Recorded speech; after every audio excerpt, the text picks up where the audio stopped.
నమస్కారం అండి యూట్యూబ్ మిత్రులకు.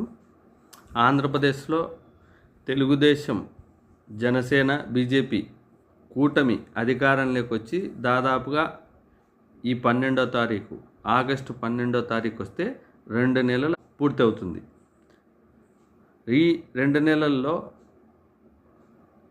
ఈ ఆంధ్రప్రదేశ్లో ఎక్కడైనా కానీ ఆంధ్రప్రదేశ్లో నివసించే ప్రజలు పెట్రోల్ రేట్లు ఏమన్నా గమనించారా? ఇదేంది పెట్రోల్ రేటు గురించి అడుగుతున్నాడు, పెట్రోల్ గురించి మాట్లాడుతున్నాడు అని చెప్పి ఆలోచన చేస్తున్నారా? పెట్రోల్ రేట్ల గురించే. ఎందుకంటే మనం ఆలోచన చేయాల్సింది, మనం మాట్లాడాల్సింది మన దైనందిన కార్యక్రమాల్లో పొద్దున్న లేసి మనం బయటికి పోవాలన్నా ఎక్కడికి పోవాలన్నా ఉపయోగపడేది పెట్రోల్, డీజిలే. ఒక వాహనం లేనిది పని జరగదు ఈ జనరేషన్లో. సో పెట్రోల్ గురించి ఎందుకు మాట్లాడుతున్నానంటే, దాదాపుగా జగన్మోహన్ రెడ్డి గారు అధికారంలో ఉన్నప్పుడు 2024 ఎలక్షన్ల ప్రచారంలో పవన్ కళ్యాణ్ గారు కానీ, చంద్రబాబు నాయుడు గారు కానీ, జగన్మోహన్ రెడ్డి 20 రూపాయల లీటర్ మీద పెట్రోల్ బాదుతున్నాడు.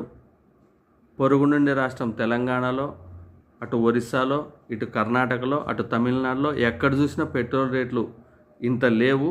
జగన్మోహన్ రెడ్డి 20 రూపాయల లీటర్ మీద బాదుతున్నాడు. బార్డర్లో ఉండే ప్రజలకు తెలుసు, వాళ్ళు ఆంధ్రప్రదేశ్లో పెట్రోల్ పట్టుకోకుండా వాళ్ళు ఇతర రాష్ట్రాలకు పోయి అటు తెలంగాణకు కానీ, ఇటు తమిళనాడుకు కానీ, అటు ఒరిస్సాకు కానీ, ఇటు కర్ణాటక కానీ వాళ్ళు బార్డర్ దాటిపోయి అక్కడ పెట్రోల్ పంపులలో పెట్రోల్ పట్టించుకొని వచ్చి వాళ్ళు ఇక్కడ పెట్రోల్ వ్యాపారాలు చేస్తున్నారు. ఎందుకంటే జగన్మోహన్ రెడ్డి కంటే 20 రూపాయలు తక్కువ అక్కడ దొరుకుతుంది కాబట్టి వాళ్ళు ఇక్కడ తెచ్చుకొని అమ్ముకుంటున్నారు.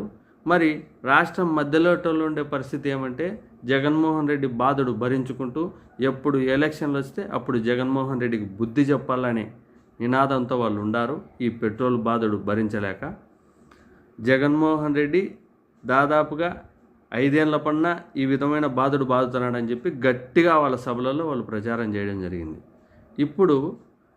అప్పుడు జగన్మోహన్ రెడ్డి అధికారంలో ఉన్నప్పుడు పెట్రోల్ రేట్లకు, ఇప్పుడు చంద్రబాబు నాయుడు గారు అధికారంలోకి వచ్చిన తర్వాత పెట్రోల్ రేట్లకు ఒక్కసారి మనం ఆలోచన చేయాలని చెప్పి దానికి నేను మిమ్మల్ని కోరడం జరుగుతుంది.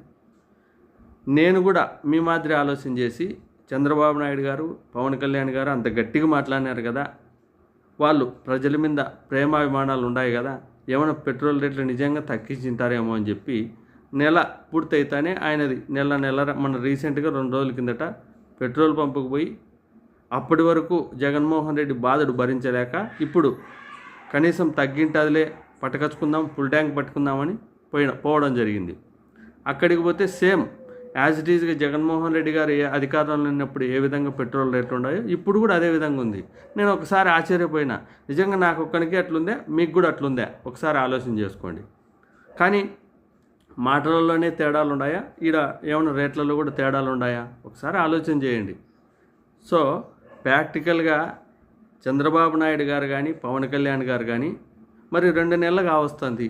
మీరు ఏం మాటలైతే మాట్లాడినారో, 20 రూపాయలు బాధుడు ప్రజల మీదకి వేసినాడు జగన్మోహన్ రెడ్డి అని మాట్లాడినారో, మరి ఆ బాధుడు ఇప్పుడు తగ్గించి 2 నెలలు అధికారంలోకి వచ్చినారు. మరి ఆ బాధుడు తగ్గడానికి 2 నెలలు టైం పడుతుంది సార్. పథకాలు అమలు చేయడానికైతే దాదాపుగా మీకు ఆధార్ కార్డులు వెరిఫై చేయాలా, వాళ్ళ లావాదేవీలు వెరిఫై చేయాలా, వాళ్ళు నిజంగా అర్హులా లేదా అని చెప్పి ఇవన్నీ వెరిఫై చేయాలి. మీరు నిజమైన అర్హులా కాదా అని చెప్పి వెరిఫై చేయాలి. కానీ పెట్రోల్ రేట్లు తగ్గించడానికి ఇవన్నీ వెరిఫై చేయాల్సిన అవసరం లేదు కదా. ప్రజాధనం ప్రజలకు మంచి చేయడానికి, ప్రజలకు డబ్బులు మిగిలియడానికి ఈ వెరిఫికేషన్లన్నీ అవసరం లేదు కదా సార్. సంవత్సరాలు టైం పట్టదు.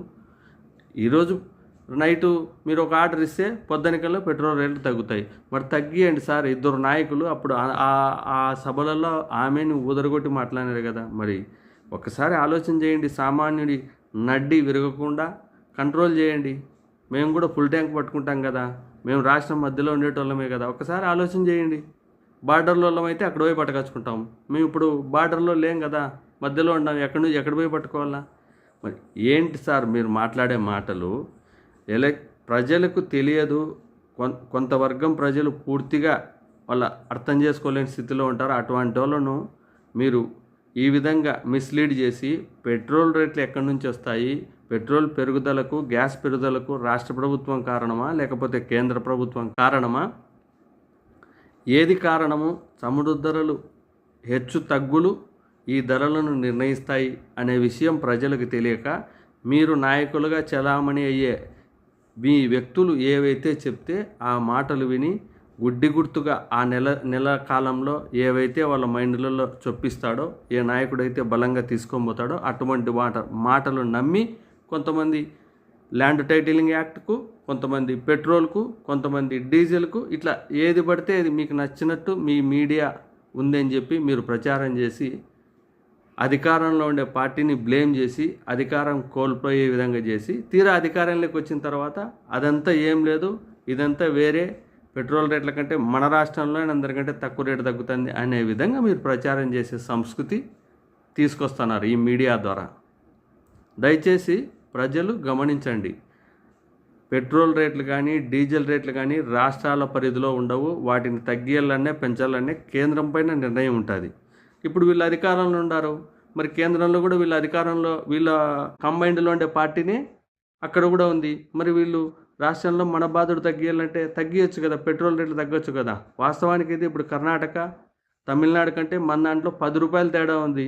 మరి ఒక్కరన్నా మాట్లాడుతున్నారా? ఒక్క నాయకుడన్నా చెప్తున్నాడా? ఏం కనపడదు. గొడవలు జరిగినా కనపడదు, ఏం జరిగినా కనపడదు.